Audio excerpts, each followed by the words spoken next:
ओम शांति। 2 सितंबर 2025 बाबा के महावाक्य। मीठे बच्चे, तुम विश्व में शांति स्थापन करने के निमित्त हो,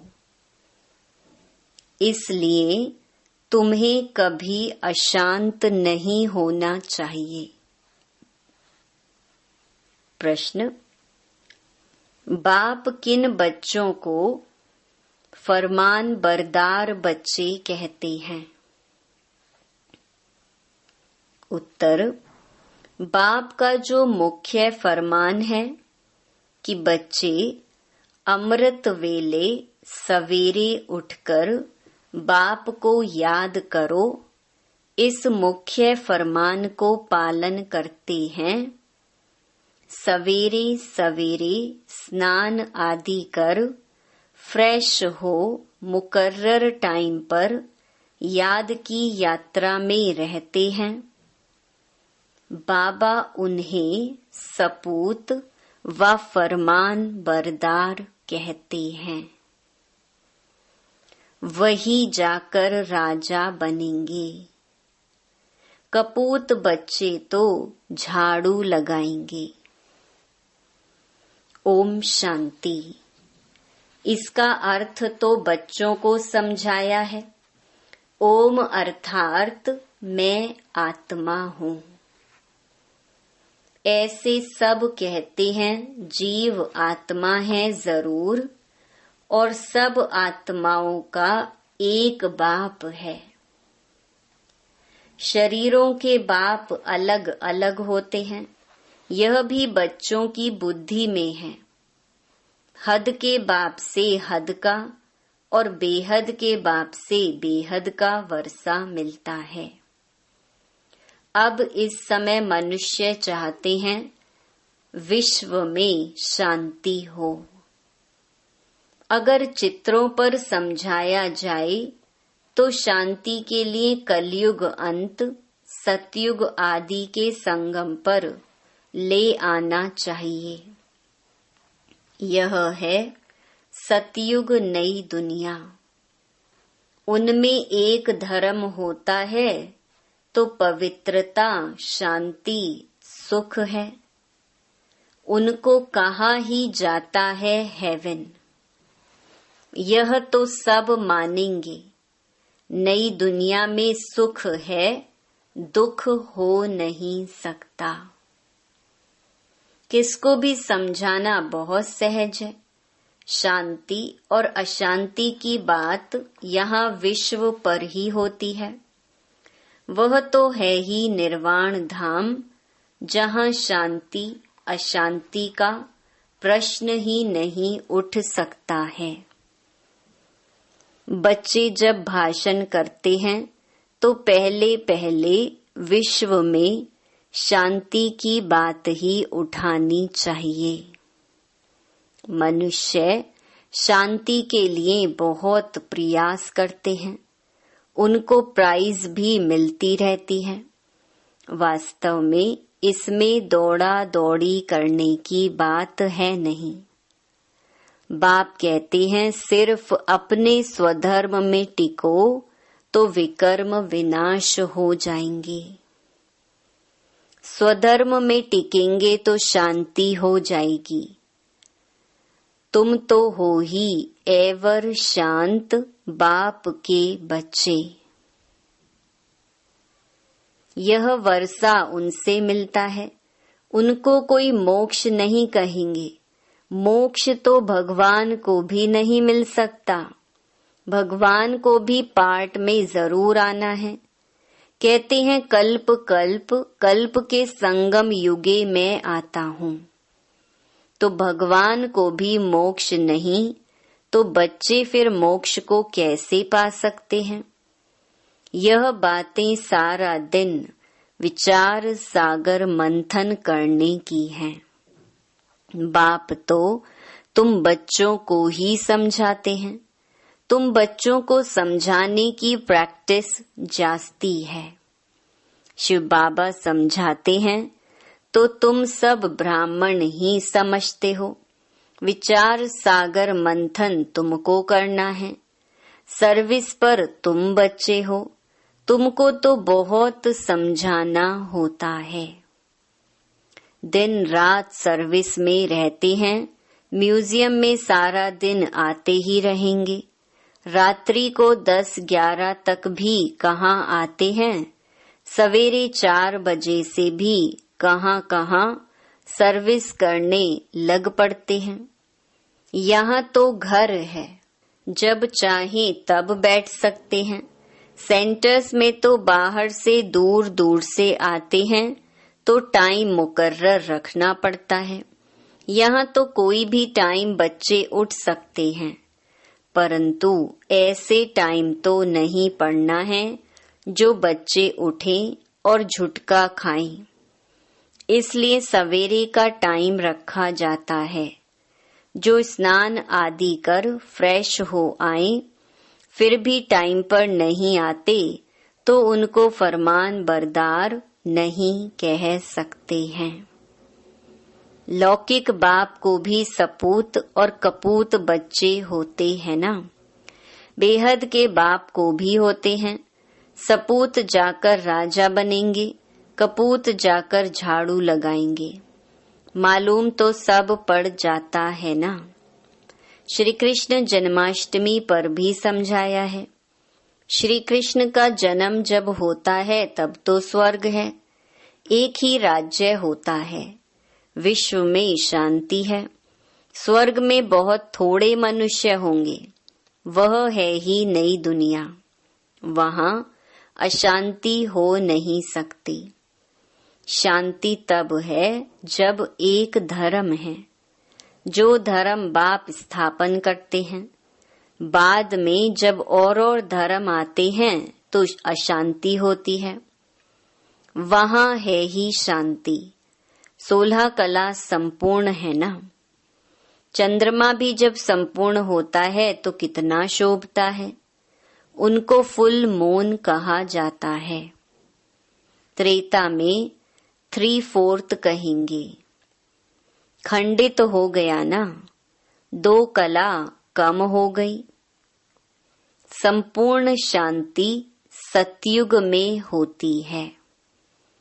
25% पुरानी सृष्टि होगी तो कुछ न कुछ खिटखिट होगी।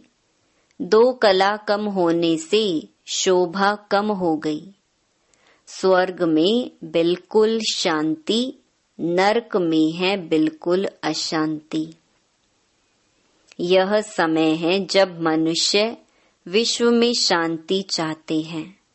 इनसे आगे यह आवाज नहीं था कि विश्व में शांति हो। अभी आवाज निकला है, क्योंकि अब विश्व में शांति हो रही है। आत्मा चाहती है कि विश्व में शांति होनी चाहिए। मनुष्य तो देह अभिमान में होने कारण सिर्फ कहते रहते हैं विश्व में शांति हो। 84 जन्म अब पूरे हुए हैं। यह बाप ही आकर समझाते हैं, बाप को ही याद करते हैं। वह कभी किस रूप में आकर स्वर्ग की स्थापना करेंगे, उनका नाम ही है हेवनली गॉड फादर। यह किसको भी पता नहीं है। हेवन कैसे रचते हैं, श्री कृष्ण तो रच ना सके। उनको कहा जाता है देवता। मनुष्य देवताओं को नमन करते हैं, उनमें दैवी गुण है, इसलिए देवता कहा जाता है। अच्छे गुण वाले को कहते हैं ना, यह तो जैसे देवता है। लड़ने झगड़ने वाले को कहेंगे, यह तो जैसे असुर है। बच्चे जानते हैं हम बेहद के बाप के सामने बैठे हैं, तो बच्चों की चलन कितनी अच्छी होनी चाहिए। अज्ञान काल में भी बाप का देखा हुआ है, 6-7 कुटुंब इकट्ठे रहते हैं। एकदम शीर खंड हो चलते हैं। कहाँ तो घर में सिर्फ 2 होंगे तो भी लड़ते झगड़ते रहेंगे। तो तुम हो ईश्वरीय संतान। बहुत बहुत शीर खंड हो रहना चाहिए। सतयुग में शीर खंड होते हैं, यहाँ शीर खंड होना तुम सीखते हो, तो बहुत प्यार से रहना चाहिए। बाप कहते हैं, अंदर में जांच करो, हमने कोई विकर्म तो नहीं किया, किसको दुख तो नहीं दिया। ऐसे कोई बैठकर अपने को जांचते नहीं। यह बड़ी समझ की बात है। तुम बच्चे हो विश्व में शांति स्थापन करने वाले। अगर घर में ही अशांति करने वाले होंगे तो शांति फिर कैसे करेंगे। लौकिक बाप का बच्चा तंग करता है तो कहेंगे यह तो मुआ भला। कोई आदत पड़ जाती है तो पक्की हो जाती है। यह समझ नहीं रहती कि हम तो बेहद के बाप के बच्चे हैं। हमको तो विश्व में शांति स्थापन करनी है। शिव बाबा के बच्चे हो, अगर अशांत होते हो तो शिव बाबा के पास आओ।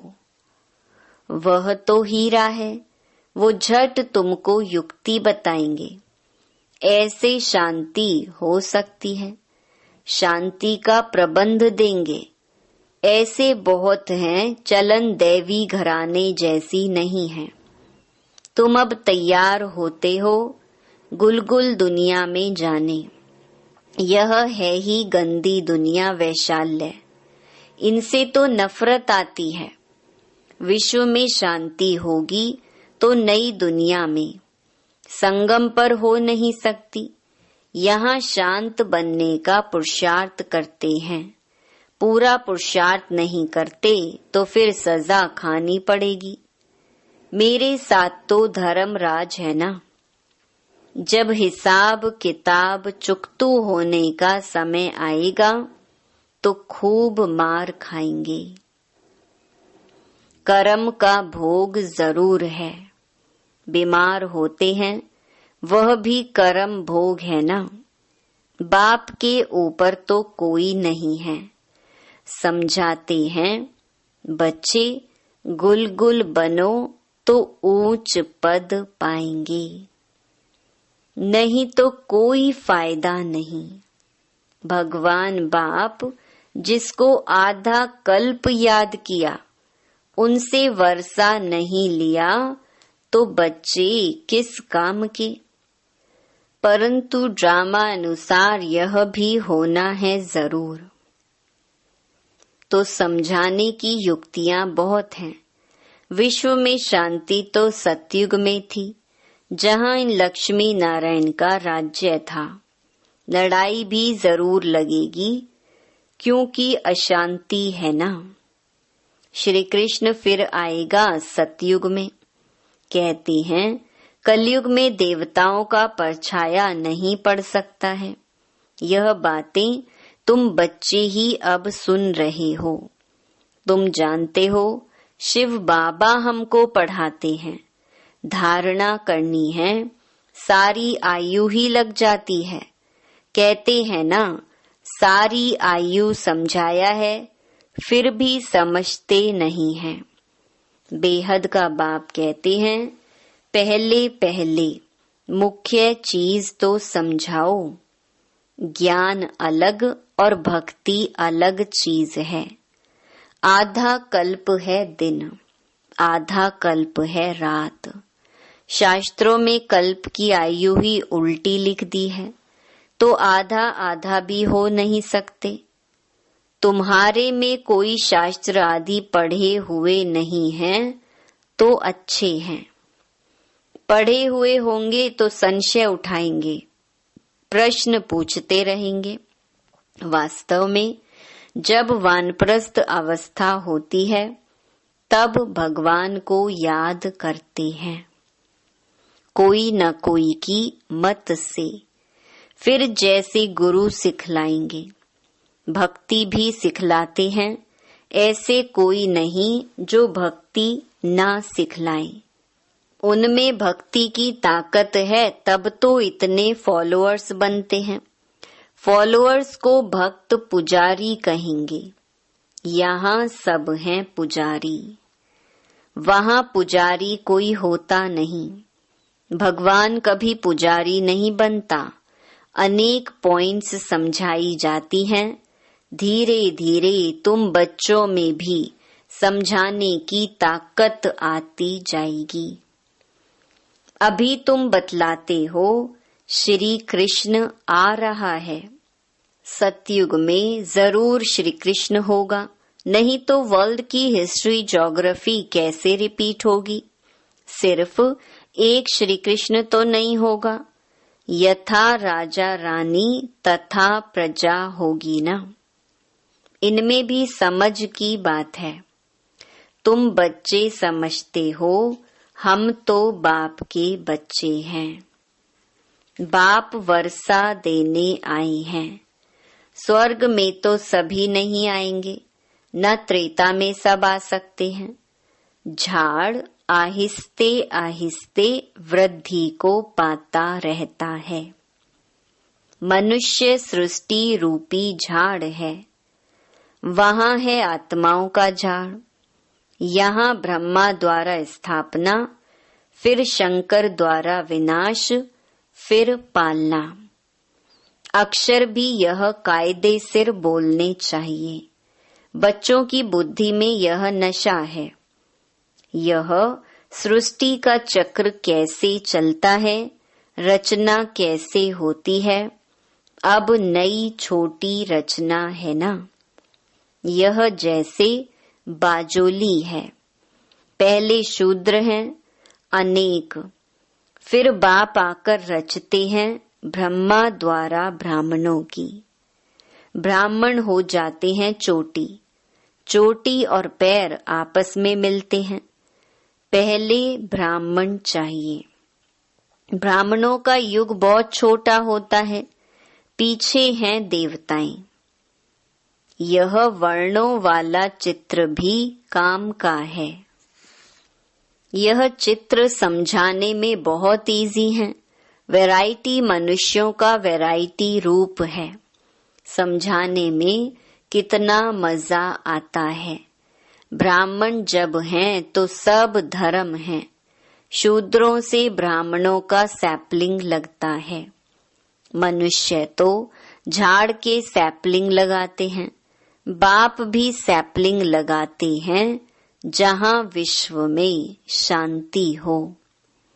अच्छा, मीठे मीठे सिकी लधे बच्चों प्रति मात पिता बाप दादा का याद प्यार और गुड मॉर्निंग। रूहानी बाप की रूहानी बच्चों को नमस्ते। धारणा के लिए मुख्य सार। पहला, सदा स्मृति रखनी है कि हम हैं ईश्वरीय संतान। हमें शीर खंड होकर रहना है। किसी को भी दुख नहीं देना है। दूसरा, अंदर में अपनी जांच करनी है कि हमसे कोई विकर्म तो नहीं होता है। अशांत होने तथा अशांति फैलाने की आदत तो नहीं है। वरदान, पवित्रता की शक्ति द्वारा सदा सुख के संसार में रहने वाले बेगमपुर के बादशाह भव। सुख शांति का फाउंडेशन पवित्रता है। जो बच्चे मन वचन कर्म तीनों से पवित्र बनते हैं, वही हाईनेस और होलीनेस है। जहाँ पवित्रता की शक्ति है वहाँ सुख शांति स्वतः है। पवित्रता सुख शांति की माता है। पवित्र आत्माएं कभी भी उदास नहीं हो सकती। वे बेगमपुर के बादशाह हैं। उनका ताज भी न्यारा और तख्त भी न्यारा है। लाइट का ताज पवित्रता की ही निशानी है। स्लोगन: मैं आत्मा हूँ, शरीर नहीं। यह चिंतन करना ही स्वचिंतन है। अव्यक्त इशारे। अब लगन की अग्नि को प्रज्वलित कर योग को ज्वाला रूप बनाओ। पावरफुल योग अर्थात लगन की अग्नि। ज्वाला रूप की याद ही भ्रष्टाचार अत्याचार की अग्नि को समाप्त करेगी और सर्व आत्माओं को सहयोग देगी। इससे ही बेहद की वैराग्य वृत्ति प्रज्वलित होगी। याद की अग्नि एक तरफ उस अग्नि को समाप्त करेगी, दूसरी तरफ आत्माओं को परमात्म संदेश की शीतल स्वरूप की अनुभूति कराएगी। इससे ही आत्माएं पापों की आग से मुक्त हो सकेंगी। अच्छा, ओम शांति।